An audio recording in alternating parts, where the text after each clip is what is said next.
السلام علیکم ورحمۃ اللہ وبرکاتہ۔ بسم اللہ الرحمن الرحیم۔ پیارے بچوں، ہم اردو کا سبق نمبر 4 پڑھ رہے ہیں، جس کا عنوان ہے پاکستان کے چند اہم تہوار۔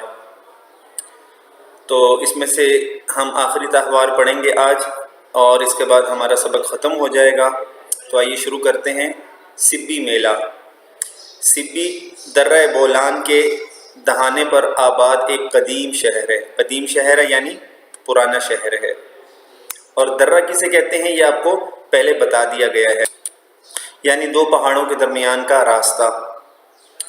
یہ شہر یعنی سبی کوئٹہ سے 3 گھنٹے کی مسافت پر جنوب مشرق کی طرف واقع ہے۔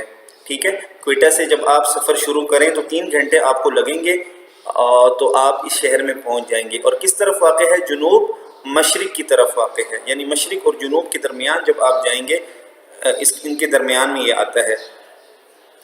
یہاں ہر سال 15 فروری کو ایک شاندار ثقافتی میلہ منعقد ہوتا ہے۔ ٹھیک ہے، ہر سال ایک میلہ منعقد ہوتا ہے، اس کی تاریخ کیا ہے؟ 15 فروری، اور ایک شاندار جو ایک شان رکھتا ہے، ثقافتی میلہ۔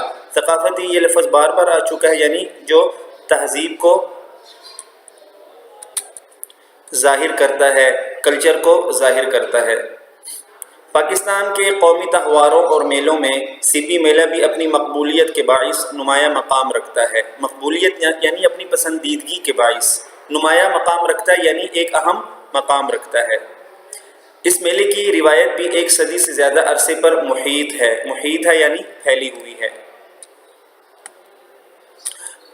ٹھیک ہے، یعنی یہ ایک میلہ جو ہے یہ 1 صدی سے زیادہ ہو گیا ہے کہ یہ میلہ ہو رہا ہے۔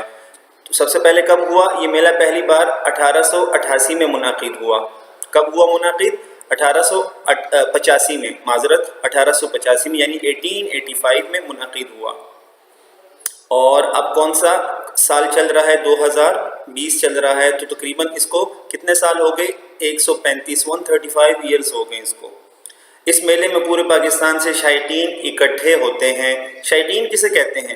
شائقین کہتے ہیں شوق رکھنے والے۔ یہ عربی کا لفظ ہے، ٹھیک ہے، مطلب اس کا ہوتا ہے شوق رکھنے والے۔ اردو میں بھی یہ استعمال ہوتا ہے۔ اعلیٰ نسل کے جانوروں کی نمائش اور مختلف ثقافتی پروگرام اس میلے کی رونق اور دلکشی کو بڑھا دیتے ہیں۔ بیٹا دلکشی کا مطلب ہوتا ہے دل کھینچنا، ٹھیک ہے، دل کو کھینچنا، مراد یہاں پر خوبصورتی ہی ہے۔ میلے میں قبائلی ملبوسات یعنی وہ ملبوسات سے مراد ہے یعنی پہننے کی چیزیں، ٹھیک ہے، وہ لباس جن کو پہنا جائے وہ ملبوس کہلاتا ہے، اور ملبوسات اس کی جمع ہے۔ اور دستکاریوں کی نمائشیں بھی ہوتی ہیں۔ دستکاریوں یعنی وہ چیزیں جو ہاتھ سے بنائی جاتی ہیں، ان کی نمائش ہوتی ہے، ان کو لوگ دکھلانے کے لیے لاتے ہیں، لوگوں کو دکھاتے ہیں، اور مخصوص علاقائی رقص اور ناچ بھی پیش کیے جاتے ہیں۔ یہ الفاظ پہلے گزر چکے ہیں۔ ان علاقائی اور قومی تہواروں کے علاوہ بھی میلے اور تہوار منعقد ہوتے ہیں۔ بزرگان دین اور صوفیاء کرام کے مزاروں پر سالانہ عرسوں کا انعقاد کیا جاتا ہے۔ جی بچوں، یہ مزار کی جمع ہے، اور مزار کہتے ہیں قبر کو۔ تو مطلب کیا ہے؟ بزرگان دین اور صوفیاء کرام کی قبروں پر سالانہ عرسوں کا انعقاد کیا جاتا ہے۔ ٹھیک ہے، عرسوں یعنی یہ عرس کی جمع ہے، اور عرس کسے کہتے ہیں؟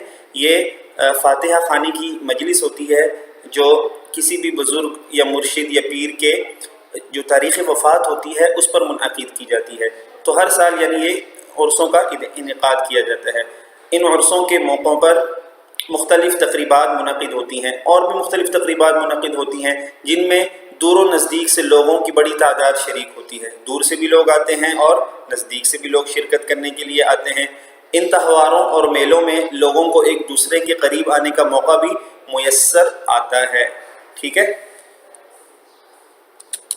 میسر آتا ہے یعنی فراہم ہوتا ہے، اور وہ ایک دوسرے کے طور طریقوں اور رسم و رواج سے بھی آشنا ہوتے ہیں، آگاہ ہوتے ہیں، خبردار ہوتے ہیں۔